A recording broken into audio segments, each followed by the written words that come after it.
Сабақ тақырыбы тыныс алудың маңызы мен типтері. Органикалық заттар ыдыраған, бұзылған кезде энергия бөлінеді, оны пайдалануға болады.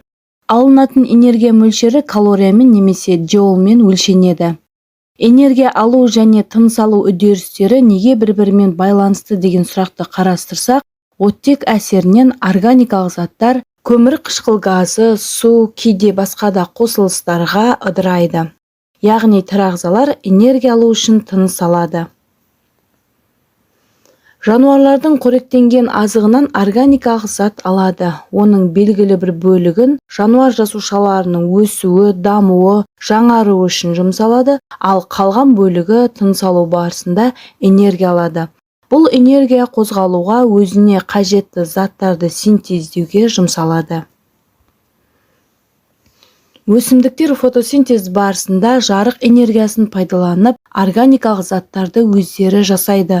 Жинақталған органикалық заттардың бір бөлігі өсімдіктің өсуі, дамуы үшін жұмсалады, ал қалған бөлігі энергия алу үшін жұмсалады. Өсімдіктер жануарлар сияқты тыныс алады, оттектің көмегімен жасалған заттарды бұзып, олардан тіршілік үшін қажетті энергия алады. Өсімдіктер тыныс алғанға қарағанда фотосинтез үдерісі басым боп келеді. Тыныс алу оттек қатысатын күрделі химиялық үдеріс, бірақ біздің ғаламшарымызда оттегі тек фотосинтез нәтижесінде пайда болады. Сонда оттек түзілгенге дейін алғашқы тірі ағзалар қалай тыныс алды деген сұрақты қарастырсақ, алғашқы тірі ағзалар оттексіз қоректік заттарды ыдыратқан екен. Энергия алу үшін қоректік заттардың оттексіз ыдырау үдерісі анаэробты тыныс алу деп аталады. Мұндай үдеріс қазіргі кезде міндетті түрде барлық тірі жасушаларда оттек түспей тұрып жүреді.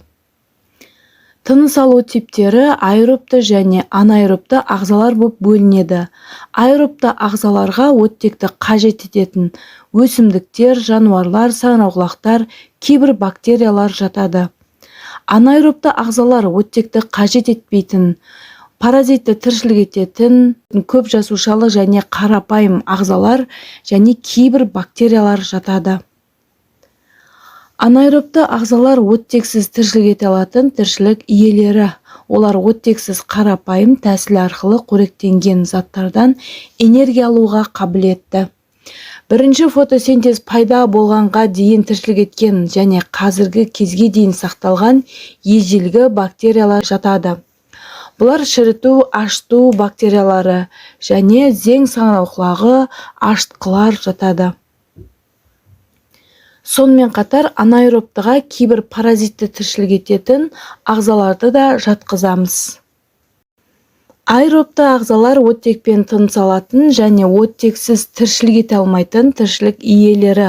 Оларға барлық өсімдіктер, омыртқалы, омыртқасыз жануарлар және кейбір бактерия түрлері жатады. Оттексіз үдеріске қарағанда оттек пайдаланып энергияды алу үдерісі шамамен 17 есе тиімді. Ағза неғұрлым күрделі болған сайын соғұрлым көп энергия жұмсайды. Енді оқу тапсырмасы анаэробты және аэробты тыныс алу типтерін салыстырыңыздар. Сіздермен болған мен Рауа Болатбекқызы, келесі кездескенше.